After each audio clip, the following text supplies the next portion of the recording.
Okay, are you ready to like totally revamp your cleaning game? Yeah, let's do it. Because today we are going deep, deep, deep into the world of modern cleaning hacks. Modern cleaning hacks. I am so excited. I am too. I'm intrigued. You sent over like the coolest stuff. And I have a feeling we're about to discover some seriously game-changing tips. I'm talking like next level cleaning. Yeah. It seems like cleaning isn't just about, like elbow grease anymore. There's a whole like science to it, maybe even a philosophy. Totally. Like, take this whole 2-minute rule. Okay. Have you heard about this? Yeah, I'm intrigued. Tell me more. Okay, so the 2-minute rule, so this could be huge for our listeners, right? Yeah. Imagine this. Those little tiny tasks, the ones that always seem to like pile up and stretch you out. Totally. Like, answering that one email. Right. Or putting away like those clothes, the ones that are like maybe on the back of your chair. Yeah, yeah. If you take care of them right away, like instantly, it's like this weight, like poop, It's gone. Yeah. lifted off your shoulders. It's so true. And it's funny. What's fascinating is that it's not just about the task itself, but it's how it impacts like your mental energy, right? Oh, 100%. Each one of these like teeny tiny tasks that you tackle, Right. it's like you're clearing space in your mind. Yes. So instead of feeling overwhelmed by this like ever-growing to-do list, you're like staying on top of things. Yes. You're preventing that feeling of constantly being behind. And let's be real, sometimes those small tasks are all it takes to prevent a way bigger, more daunting cleaning task later. Totally. Like, think about it. That quick, like, wipe down of the kitchen counter after dinner Right. saves you from having to do a major scrub-a-dub-dub a couple days later. Yes. It's all about these small wins. And I think they really do build momentum. Yeah. And speaking of like tackling things strategically, Okay. how about we dive into this zone cleaning method? Yes. You sent this over and I was like, I got to know more about this. Yes. Okay, zone cleaning. I'm already intrigued. It kind of sounds like some sort of like video game strategy. Right. Like, what is this? Yeah. So instead of like, we talk about cleaning your entire house and who has time for that? Right, like never. You divide it into zones. So like this week, the kitchen is your battleground. Okay. You're going in, you're giving it a really thorough, deep clean. Next week, it's the bathroom, so on and so forth. So you're basically like tricking yourself, right? yeah. Because instead of it feeling like this daunting task, like I have to clean my entire house, I'm just going to focus on this one little zone. Right, precisely. And what's so interesting about this is that this applies to way more than just cleaning, right? Oh, tell me more. I love that. You think about like a huge project you might be facing at work, right? Right. And instead of feeling totally paralyzed by the sheer size of this thing, Right. you break it down into these manageable zones. Totally. Suddenly, it becomes way less daunting, way easier to tackle. Yeah. It's like that saying, how do you eat an elephant? Right. One bite at a time. Exactly. Okay. Zone cleaning. I'm into it. Check. Uh, But we can't forget about the tools, right? Right. The tools of the trade. What has caught your eye in the realm of cleaning gadgets, gizmos, all that good stuff? Oh, there's a whole world of cleaning tech out there. Right. But if I had to pick one essential tool, Okay. it's got to be the trusty microfiber cloth. Okay. Microfiber cloths. You know what? I've always wondered, like, what's so special about them? Yeah. Are they actually better than, like, my regular old rags? It's all about the science. Okay. Okay, so microfiber is made from these incredibly fine synthetic fibers, Okay. way thinner than a human hair. Oh, wow. And this creates a massive surface area compared to your, typical cleaning cloth. Okay. And that is the secret to their superpower. Okay. So more surface area equals more cleaning power. Exactly. That increased surface area means more of those little fibers are grabbing onto and trapping like dirt, dust, bacteria. It's Right. like each cloth is an army of like microscopic cleaning ninjas. Okay. I love that visual. Plus, because of their, amazing structure, they can often clean just as effectively as harsh chemicals, Right. but in a much gentler, eco-friendly way. So they're not only like crazy effective, but they're good for the planet too. Right. Now, that's a win-win. That is a win-win. Microfiber cloths, like little cleaning ninjas. Okay, we talk tools, but how about those trends? Seems like there's a whole new wave of cleaning philosophies out there. Am I right? Yeah, you're right. Cleaning isn't just about like sparkling surfaces anymore. It's about like approaching the task with intention, Wow. even like aligning it with our values. It's true. And speaking of values, one of the trends that like really caught my eye was this whole eco-friendly cleaning movement. It really makes you realize, like, having a clean home shouldn't have to come at the cost of the planet. Yeah. You know what I mean? Yeah. Yeah, totally. It's definitely like a shift in our mindset for sure. I think a lot of people are kind of ditching those harsh chemicals and like embracing those plant-based cleaners. Yeah. Or even just DIY solutions, Yeah. like vinegar and baking soda. My grandma used to swear by that. Oh, totally. Yeah. And the best part is, they're often just as effective Yeah.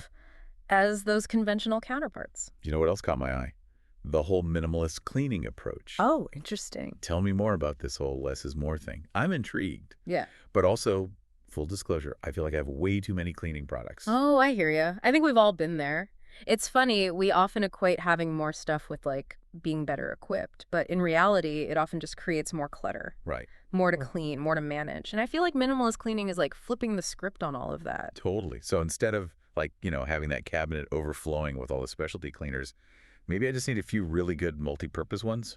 Exactly. And it's about like simplifying that routine, reducing the number of products you're using and like really focusing on what's essential. And this is where I think it gets super interesting. This ties into that whole idea of cleaning as self-care. It's like by letting go of the excess stuff, by like streamlining your cleaning process, you're also creating this more peaceful, more intentional space for yourself. I love that. See, I never really thought about it that way. Mm. But it's so true. It's like that external clutter. It's like a reflection of the internal clutter, right? So if I can kind of like declutter my physical space, maybe I can like declutter my mind a little bit too. That's the idea. I love that. It's about creating a space that not only looks good, but feels good to be in. I love that. And you know what else kind of goes along with all this? We can't talk about modern cleaning without mentioning like the robot vacuum cleaner revolution. Oh my God. Like they're basically like members of the family at this point. Seriously, they've come a long way from those early models that would just like bump around your furniture. Yeah. But like with all the advancements in like mapping technology, voice control, they're not just cleaning now. They're practically like thinking for themselves. I know. It's a little like impressive, but also maybe a tiny bit terrifying. Right. But okay, but even with all the cool tech, sometimes we still gotta like, roll up our sleeves and do a little bit of hands-on cleaning. Right. Of course. You mentioned some like surprisingly effective cleaning techniques. Yeah.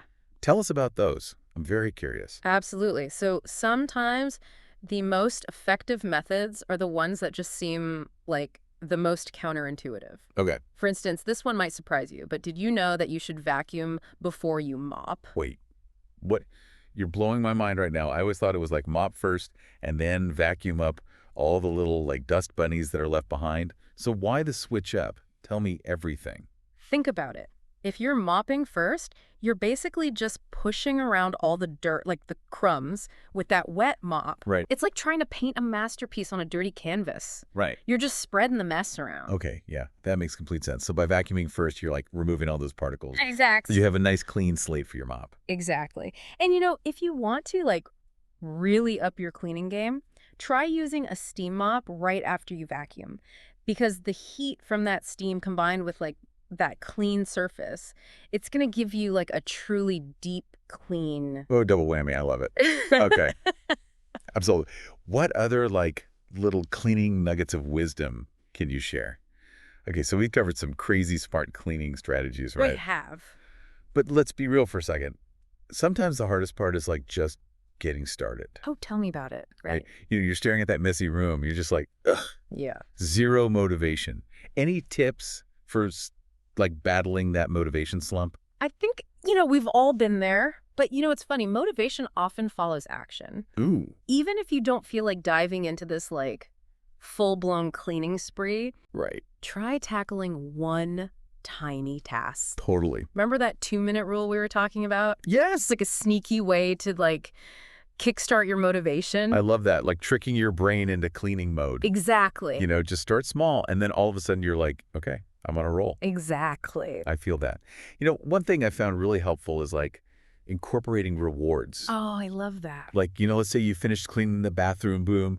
Time to light that fancy candle and take a nice, long, relaxing bath. Yes. That's what I'm talking about. Positive reinforcement. It's not just for kids. Right. Whether it's like, a small treat or putting on your favorite playlist or even just like taking a moment to appreciate your sparkling, clean space. You know, those little rewards, I think, can make a world of difference. Music is key for me. Yeah. Like, I swear, if I put on, like, a good playlist, suddenly vacuuming doesn't feel like a chore at all. It's more like I'm, like, choreographing a dance routine with my vacuum cleaner. I love that visual. You know, it's amazing how, like, just shifting your mindset can transform something like so mundane into something that's almost like, dare I say, enjoyable. Totally. So I guess as we wrap up this deep dive on, like, all things cleaning, it seems like it's about so much more than just, like, appearances, right? 100%. I think it's so fascinating how cleaning has kind of evolved into this multifaceted thing. It incorporates, like you said, efficiency, sustainability, even mindfulness. It's about creating a space that not only like looks good, but feels good to be in, right? 100%. Like a space that reflects like who you are and how you want to live. I love that. So it's not just about a clean house. It's almost like, a clearer mind, a sense of accomplishment. We even talked about like a little self-care kind of woven into those everyday tasks. Right. So tell me, what resonated with you the most today? What's one thing you're going to try for a more sparkling space? Hmm. And, maybe even a little more peace of mind?